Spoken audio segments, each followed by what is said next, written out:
जोहार, नमस्कार। मैं अजय वर्मा। आप देख रहे हैं न्यूज नशा। हम आपके पास हर बार, हर दिन कुछ ना कुछ नए मुद्दों के साथ आते हैं और आपका सहयोग, आपका व्यूअरशिप हमारे लिए बहुत जरूरी है and also the required feedback. तो आज हम फिर एक बार झारखंड चलते हैं क्योंकि दिवाली का मौसम है। आज धनतेरस है। शुभ धनतेरस सबको, हमारे व्यूअर्स को शुभ धनतेरस। धनतेरस में मुद्रा आए लड्डू के साथ। खैर, दिवाली के एडवांस बधाई आप सबको, हमारे व्यूअर्स को। और हम चलते हैं झारखंड, जहां हमारे साथ जुड़े हुए हैं एक वरिष्ठ पत्रकार संजय समर जी। आज हम उन्हीं से पूछते हैं कि दिवाली और इलेक्शन दोनों में पटाखों का इस्तेमाल होता है। रॉकेट, फुलझड़ियाँ तरह तरह की चलती हैं। स्टेटमेंट्स को मैं फुलझड़ी मानता हूँ और बड़े जो बयान आते हैं ना, इधर से उधर भागने वाला, उसको मैं रॉकेट और पटाखा मानता हूँ। तो दिवाली में ये पटाखा शायद पॉलिटिशियंस के लिए दिवाली का एक शुभ अवसर है अपने अंदर के फीलिंग्स को व्यक्त करने का, साथ में वोटर्स के लिए भी, क्योंकि आज लास्ट डे था नॉमिनेशन का। आपके पास कैंडिडेट्स का लिस्ट आ गया होगा। सिलेक्टेड ही सही, इलेक्टेड तो आप करेंगे। तो किसको देना है, किसको नहीं देना है, 5 साल की सरकार 2024 के बाद किसकी बनेगी, ये आपको डिसाइड करना है। और ये दिवाली शायद आपके लिए वो नया 5 साल लेकर आए जो कि जरूरी है झारखंड के लिए। तो चलते हैं हम संजय जी के पास। संजय जी से ही पूछते हैं कि संजय जी, नमस्ते। इस दिवाली इलेक्शन क्या होगा, कौन जीतेगा, कौन हारेगा? और साथ में अजय जी, हार जीत की बात से पहले मैं बता दूं, हार जीत से पहले मैं बता दूं कि आज ईडी फिर छापेमारी की है और शराब घोटाला को लेकर के जो छत्तीसगढ़ का मामला है, यहाँ के एक आईएएस अधिकारी के यहाँ छापामारी हुई है। तो उनका कैसा रहेगा दिवाली, ये खुद समझे और ईडी समझे। रही बात चुनाव की, तो यदि आपको एक चीज और आपकी जानकारी दे दूं जो मेरे पास अभी अभी आया है। मैं देख रहा था कि पोटका विधानसभा चुनाव के लिए नियुक्त प्रेक्षक त्रिपुरा कैडर के आईएएस अधिकारी, हाँ, उन्होंने सामान खरीद लिया। उन्होंने 80,000 का टिकट खरीदा अपने परिवार के लिए और शायद उसमें और भी ऐड है। 24-25 हजार का मोबाइल खरीद लिया। यही नहीं, उन्होंने 7 अंडर गारमेंट्स का खरीदा है उन्होंने, 5,000 का शैम्पू, कंडीशनर, 4,000 का अंडर गारमेंट खरीद लिया। अंडर गारमेंट्स खरीद लिया है। बताइए। और ये तो इलेक्शन कमीशन ने अपॉइंट किया था ना, चुनाव अधिकारी ने अपॉइंट किया था पोटका में। देखिए अजय जी, ये जो पोस्ट आईएएस अधिकारी हैं, त्रिपुरा कैडर के हैं। और हमारे यहाँ जब संविधान का निर्माण हुआ था, ये पोस्ट हुआ करता था, IA हुआ करता था, इंडियन एडमिनिस्ट्रेटिव था। उसमें सर्विस इस जोड़ा गया कि हमारे जब पॉलिटिशियन करप्ट हो जाएंगे तो ये ब्यूरोक्रेट्स देश को संभालेंगे, देश को संभाल के रखेंगे। लेकिन जब रक्षक ही भक्षक हो जाएगा तो क्या मामला होगा, क्या नहीं होगा, ये तो भाई तय करना जनता के ऊपर है और जनता के हाथ में अभी सब कुछ है। पार्टी ने डिसाइड कर रखा है ना कि जो हमारे साथ होगा, जो हमारा सपोर्ट करेगा, जो हमको फेवर करेगा, अगले चुनाव में उसको एमएलए एमपी बना देंगे या राज्यसभा भेज देंगे। यही तो हो रहा है ना आज की तारीख में संजय जी। तो पे भी आपको विचार चाहिए। इस जो अभी सवाल किया आपने, इस पर भी जनता को ही सोचने का है अजय जी। अकेला हम लोग पत्रकार बस खाली बोलते रहे और ये लोग सुनते रहे कि शिकारी आएगा जाल बिछाएगा, हम रोज रोज सिखाते रहे और वो लोग आए फिर उसमें फंसते रहे, तो वो जाने, उनका काम जाने। क्योंकि जो भी पत्रकार आते हैं इस धर्म को, पत्रकारिता धर्म को लेकर के आते हैं, वो तो ये सोच के आते हैं कि हमारे पास 2-3 पैंट हो, 2-3 शर्ट हो, बस हमारे लिए काफी, सोच करके आते हैं। आप उठा करके देखिएगा, बहुत ज्यादा हिसाब नहीं है। लेकिन आजकल वो लोग भी सुख सुविधा भोगी हो गए हैं, क्योंकि मालिकाना जो है वो पॉलिटिशियन से मिल जाता है और वो मालिकाना जो है वो जैसे चाहता है, उनके एम्प्लॉय पत्रकार होते हैं, करते हैं। ये सब 2003 के बाद से, जब से कॉन्ट्रैक्ट लागू हुआ, वाजपेयी जी की सरकार ने जब ये काम किया, उसके बाद से मीडिया में रोज रोज गिरावट ही आई। पहले ऐसा नहीं था अजय जी, आपने भी पत्रकारिता की, हम लोग भी किया, तो ये चीज था। खैर, हम लोग झारखंड के चुनाव पर बात करें तो सही बात। सीधी सी बात हम बता दें कि सबने अपने अपने उम्मीदवार चुनाव मैदान में उतार दिए हैं, और मैक्सिमम लोग अपना अपना नॉमिनेशन, आज अंतिम दिन है, ये लोग कर देंगे। अब इसमें हम आपको बता दें अजय जी कि दल बदलुओं को टिकट खूब मिला है। ऐसी कोई पार्टी नहीं है जिसने कि दल बदल को तरजीह नहीं दी है। चाहे भारतीय जनता पार्टी है, चाहे झामुमो है, चाहे आजसू है, सपा है, बसपा है, किसी का नाम उठा ले। चूंकि प्रमुख दो पार्टियां हैं जिसको झामुमो और भारतीय जनता पार्टी कहते हैं, तो झामुमो ने 7 दल बदलुओं को टिकट दिया है, वहीं पे भाजपा ने 8 दिया है। और लुईस मरांडी भारतीय जनता पार्टी से आई हैं, उनको जमा से टिकट मिला है। और ऐसी हवा है, और हवा ही नहीं, हकीकत भी हो सकती है कि सीता सोरेन की बेटी, स्वर्गीय दुर्गा सोरेन की बेटी जयश्री निर्दलीय चुनाव लड़ेगी जामा से। उनको उम्मीद थी कि वहां से उनके चचा टिकट झामुमो से देंगे, लेकिन वहां से जैसे ही घोषणा हो गई लुईस मरांडी की, उन्होंने कल नामांकन पत्र ले लिया, आज वो जमा करेंगी, ऐसा है। नामांकन पत्र लेने तक की जानकारी है, और आज उनकी तैयारी की होगी, थोड़ी देर में खबर आ जाएगी, मिल भी जाएगी। तो लुईस मरांडी भारतीय जनता पार्टी से थी और वो झामुमो में आ गई हैं। गणेश महली सरायकेला से भारतीय जनता पार्टी में थे, इस बार, पिछले बार लड़े थे साल 2019 में, इस बार लड़ेंगे झामुमो से। उसी तरह से एमटी राजा जो चुनाव लड़ेंगे राजमहल से। उदय शंकर सिंह वो लड़ेंगे सारठ से, रणधीर सिंह को टक्कर देंगे। उमाकांत रजक आजसू में थे, चंदन कियारी से टक्कर देंगे भारतीय जनता पार्टी के चंदन कियारी सीट से। अमर बावरी वहां है, और अमर बावरी विधानसभा में विपक्ष के नेता हैं, अमर बावरी को टक्कर देंगे उमाकांत रजक। केदार हाजरा भारतीय जनता पार्टी में थे, वो जमुआ से चुनाव लड़ेंगे। उसी तरह से अनंत प्रताप देव भवनाथपुर से चुनाव लड़ेंगे, ये भी है। लोबिन हेम्ब्रम पूरी उम्र जेएमएम में थे, अब आ गए हैं वो भारतीय जनता पार्टी में, बोरियो से लड़ेंगे। सीता सोरेन जामताड़ा से लड़ेंगी, पूरी उम्र झामुमो में थी, अब इधर चली आई हैं। तो इसी तरह से 15 लोग ये प्रमुख पार्टी में है। आज सबका ठौर ठिकाना बना है समाजवादी पार्टी। मुलायम सिंह की पार्टी हुआ करती थी, जो अखिलेश की पार्टी है, जिनको टिकट नहीं मिला, या तो भारतीय जनता पार्टी से या कांग्रेस से या अन्य दलों से टिकट नहीं मिला, तो उनका ठिकाना हो गया है समाजवादी पार्टी। और समाजवादी पार्टी भी बड़े पैमाने पर अपने उम्मीदवारों के यहाँ उतारा है। वो बोली भी थी कि हमें अगर महागठबंधन में शामिल नहीं किया जा रहा है तो हम 26 सीट पर अपने प्रत्याशी को उतारेंगे। तो ये दल बदल का मामला है, दल बदलुओं का मामला है, वादों का मामला है। हम कह सकते हैं कि वो एक गीत है ना, कसमें वादे प्यार वफा, ये सब है बातें बातों का क्या। तो राजनीति में ये चीज खुल के झारखंड में दिख रहा है। परिवारवाद सब पार्टी में है। अकेले जो भारतीय जनता पार्टी बोलती थी कि नहीं हमारे यहाँ परिवारवाद नहीं है, तो मैं बता दूं कि 8 परिवारों को इन लोगों ने मैदान में उतारा है। उसमें शुरू सुपर से लेकर के और एक सामान्य तक हैं, जो सुपर मतलब मुख्यमंत्री से लेकर के और ये हैं। दूसरी बात बता दें, कोल्हान के 4 मुख्यमंत्री हैं, पूर्व मुख्यमंत्री रघुवर दास, अर्जुन मुंडा, चंपई सोरेन, मधु कोड़ा, चारों के आश्रित चुनाव में हैं। और ये चारों सीट हॉटकेक बना हुआ है अजय जी, और चारों मुख्यमंत्रियों की प्रतिष्ठा दांव पर लगी है। क्योंकि इन चारों के बारे में कई बार आपके चैनल पर हम बोल चुके हैं, तो हम लोग आगे बढ़े तो ज्यादा बढ़िया होगा।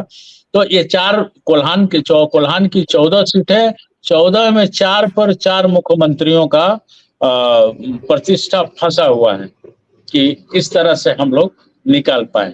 अब रही बात हॉट सीट की, तो सरायकेला सीट जो तत्कालीन मुख्यमंत्री चंपई सोरेन को मिला है भारतीय जनता पार्टी से। चंपई सोरेन के पास लगभग 2.25 करोड़ रुपए हैं, मतलब 1 करोड़ कुछ रुपए के हिसाब से है। फिर चल संपत्ति है, अचल संपत्ति है। उन्होंने जो नॉमिनेशन किया है उस नॉमिनेशन के आधार पर हम बता रहे हैं। इसमें अपने पास उन्होंने हथियार भी दिखलाया है, एक बंदूक है, एक पिस्टल है, एक राइफल है, हथियार भी रखते हैं चंपई सोरेन। तो ये हिसाब किताब है। और इनको तीर धनुष रखते हैं कि नहीं? तीर धनुष की बात अगर हम कहें तो इसका असर दिखलाई देता है संथाल में, इसलिए तीर धनुष का। चंपई जी के पास ये हथियार था तो तीर धनुष भी रखते थे क्या? तीर धनुष के सम्मान और रक्षा की बात पर मैं बता रहा हूँ। तीर धनुष होगा, उसका डिक्लेरेशन उसमें नहीं है लेकिन होगा ही। लेकिन तीर धनुष का मान सम्मान संथाल परगना में है, जय जी, उसको भी मैं फिनिश कर दूं।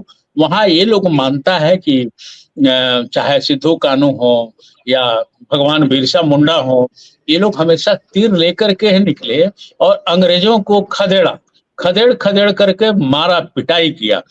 तो भगवान बिरसा को ये लोग भगवान का रूप मानते हैं संथाल परगना के लोग, और इसी से उनके तीर निशान को अपनाते भी हैं।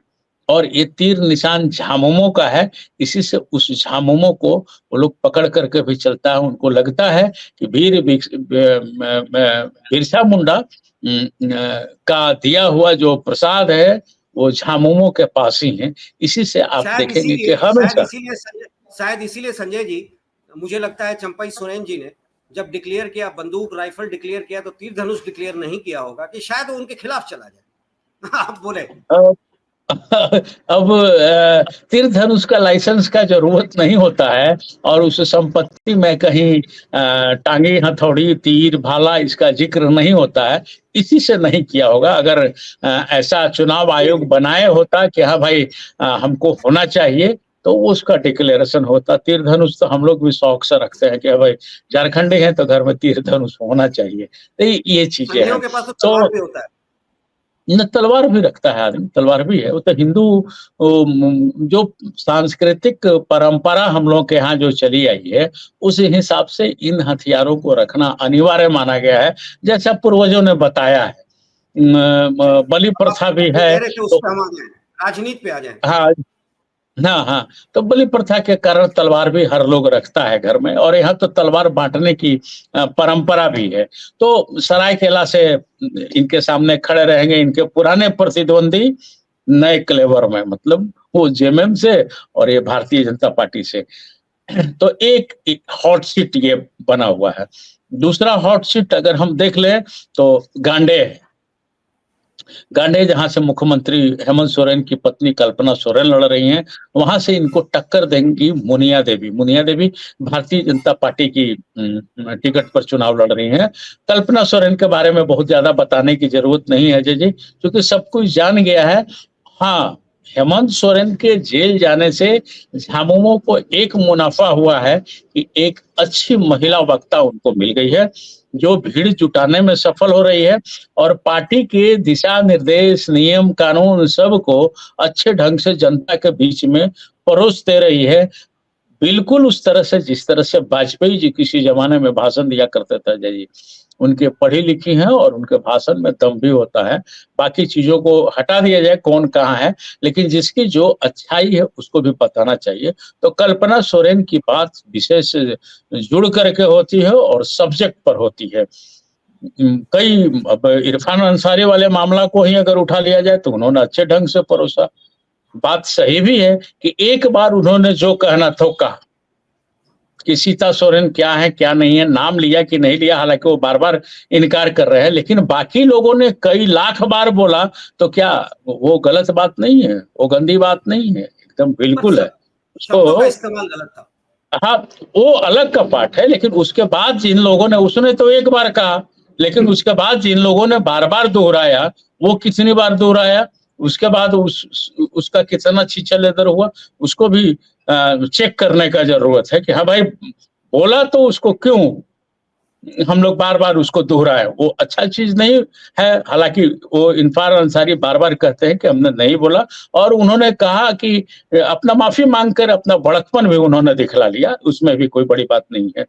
दुमका सीट कब्जा में रहा है हमेशा से जेएमएम का। उनको पटकनी देने वाली यही लुइस मरांडी हुआ करती थी।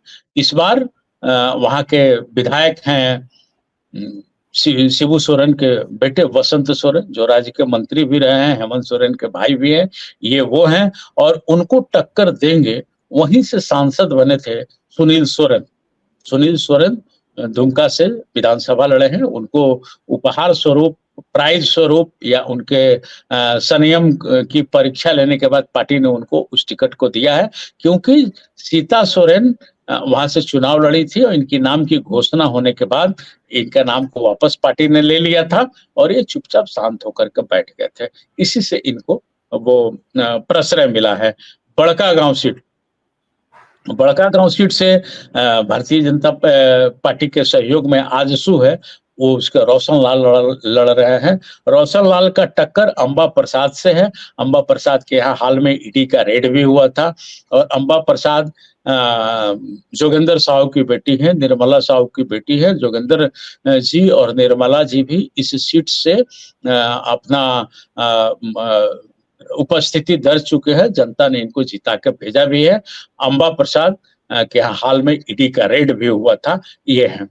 आ जाते हैं सिल्ली हॉट सीट है किसकी? आजसू सुप्रीमो सुदेश महतो यहाँ से चुनाव लड़ रहे हैं। पिछले बार भी जीते थे, इसके पहले इनको हराया भी गया था, अमित महतो ने हराया था। इस बार फिर अमित महतो झामुमो का दामन थाम लिए हैं और झामुमो के सीट से लड़ रहे हैं। आजसू सुप्रीमो सुदेश महतो लगातार भारतीय जनता पार्टी के साथ रहने वाले आदमी हैं, और ये यहाँ के कद्दावर कुर्मी नेताओं में इनकी पहचान है। अभी ये जो बार्गेनिंग करके 10 सीट पर लड़ रहे हैं, उसमें ज्यादातर इनके स्वजातीय बहुल्य सीट है, वो चीज है। अब चले आए हम जमशेदपुर पूर्वी की बात करें, तो जमशेदपुर पूर्वी में कद्दावर नेता, पढ़े लिखे आईपीएस और दबंग आईपीएस डॉक्टर अजय कुमार कांग्रेस से।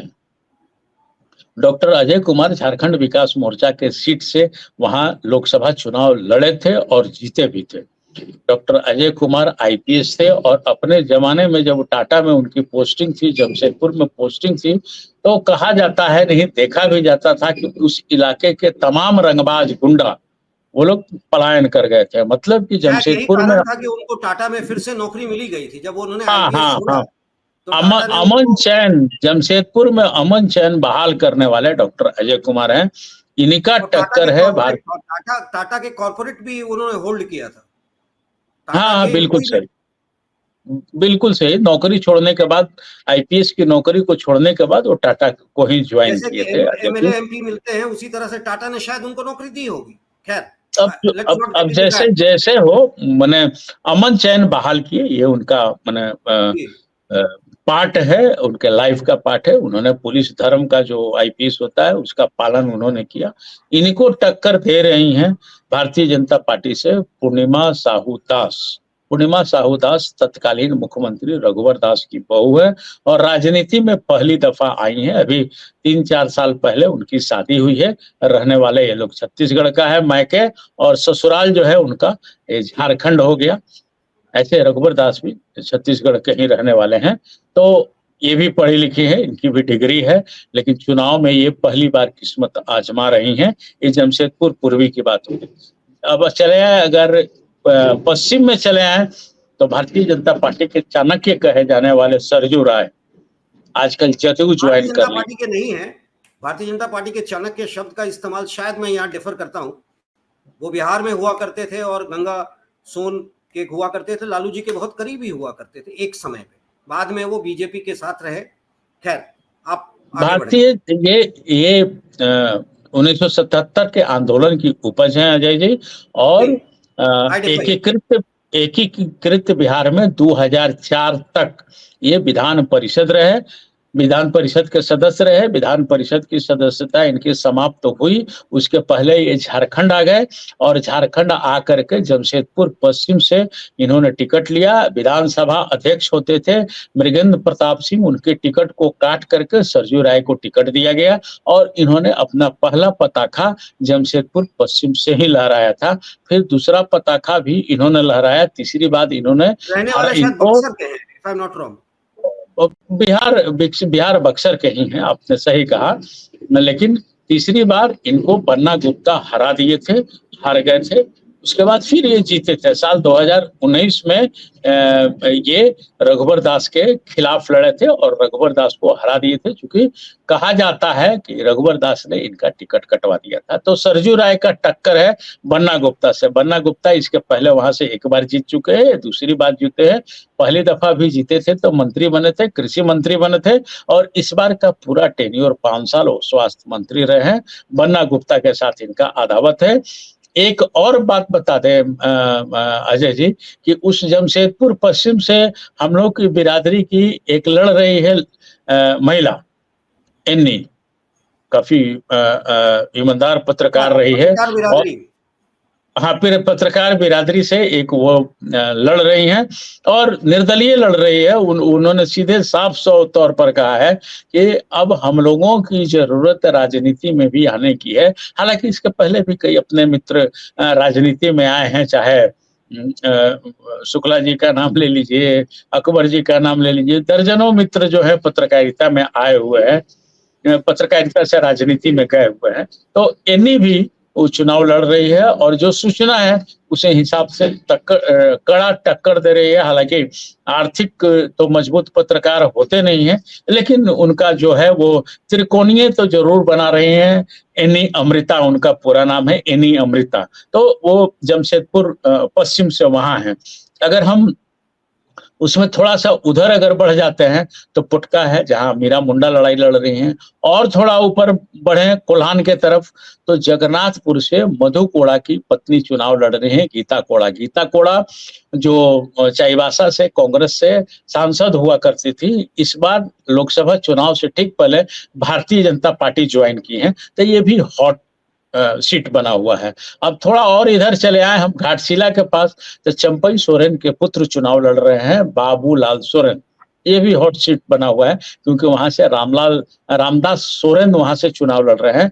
ये इस रामदास सोरेन को न जाने कई बार बाबूलाल सोरेन पांचों के प्रणाम किए होंगे, या अपना जो भी हुआ होगा चचा चचा बोलते होंगे। तो वहां भी चचा भतीजे की एक तरह से लड़ाई माने चल रही है। रांची की बात करें तो 7वीं बार रांची। घाटशिला पे आप शायद एक नाम भूल गए।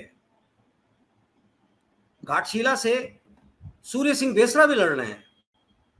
देखिए सूर्य सिंह बेसरा तो हाँ ठीक है। आज की तारीख में वो पॉलिटिक्स से थोड़ा अलग हो गए थे, पर वही शख्स हैं जिन्होंने, जब लालू जी ने असेंबली में, मैं था वहां, जब लालू जी ने असेंबली में कहा था मेरी लाश पे झारखंड बनेगा, तो उन्होंने कहा था कि मैं इस्तीफा देता हूं। पहला विधायक, शायद झारखंड के इतिहास में इकलौता विधायक कहेंगे, पब्लिक रिप्रेजेंटेटिव विधायक हो या एमपी हो, जिसने इस बात पे रिजाइन किया था कि झारखंड नहीं बनेगा तो मैं इस्तीफा देता हूं। और आज चूंकि वो फाउंडर मेंबर हुआ करते थे, वो घाटशिला से लड़ रहे हैं। आप भूल गए शायद सर। नहीं, मैं भूला नहीं हूं। उन्होंने थर्ड फ्रंट बनाया है, 10 पार्टी, छोटी छोटी पार्टियों को, 10 पार्टियों को बना करके थर्ड फ्रंट उन्होंने बनाया है। घाटशिला से वो भारतीय जनता पार्टी, इसमें कोई अलग की बात नहीं है, लेकिन त्रिकोणीय संघर्ष वहां बन रहा है, ऐसा ठोस सूचना नहीं है। हाँ, उनके कुछ वोटर हैं, वो मिलेगा, लेकिन असली लड़ाई जो है अजय जी, पूरे राज्य की बात बताएं कि 2 ही आदमी के बीच असली लड़ाई है, एक एनडीए और एक इंडिया। ये दो के बीच ही लड़ाई है। इसी से मैंने उनका नाम नहीं लिया। वहां भी जो झंझट चल रहा है 2 ही आदमी के बीच चल रहा है, भारतीय जनता पार्टी और महागठबंधन के बीच में। महागठबंधन की ओर से रामदास सोरेन है, जो झामुमो से आए हुए हैं, और ये तो इनके पुत्र है। इनको अवार्ड में दिया है भारतीय जनता पार्टी ने टिकट कि हाँ भाई तुमको अवार्ड में दिया जाए। रांची की बात करें तो रांची में सीपी सिंह को 7वीं बार टिकट दिया गया भारतीय जनता पार्टी से। इनकी पूर्व परिचित अंतरराष्ट्रीय लेखिका डॉक्टर महुआ माझी के टक्कर में है। पिछली बार ये 5,800 वोट से महुआ माझी चुनाव हारी थी, इस बार और राज्यसभा सदस्य भी हैं, तो दोनों के सामने में टकराहट है। उसी तरह से सबसे मजेदार बात हम बता दें, बरहेट से जहां खुद मुख्यमंत्री चुनाव लड़ रहे हैं और इनके टक्कर में है वहां गमालियन उनका नाम है। भारतीय जनता पार्टी ने गमालियन हेम्ब्रम को टिकट दिया। 2019 में जब लड़े थे तो 2500 कुछ वोट्स उनको मिले थे, मात्र 2500 वोट मिले थे। 73,000 वोट से मैंने मिला था हेमंत सोरेन को, नहीं तो 2500 मिला था, 2500 कुछ मिला था गैब्रियल को। इसके पीछे कारण यह है अजय जी कि वहां संथालिया और पहाड़िया जनजाति जो है उसकी संख्या 71% है और 10% मुस्लिम है, टोटल 81% हो जाता है। तो 81% अभी हमने कहा कि यहाँ जीतने के पीछे मेन कारण होता है तीर धनुष। वो सिंबल जो है ना, वो सिंबल बड़ा महत्वपूर्ण सिंबल है, इसी से वो सिंबल हो जाता है। इस सिंबल के कारण वहां के लोग अट्रैक्ट हो जाते हैं और चुनाव निकाल लेते हैं।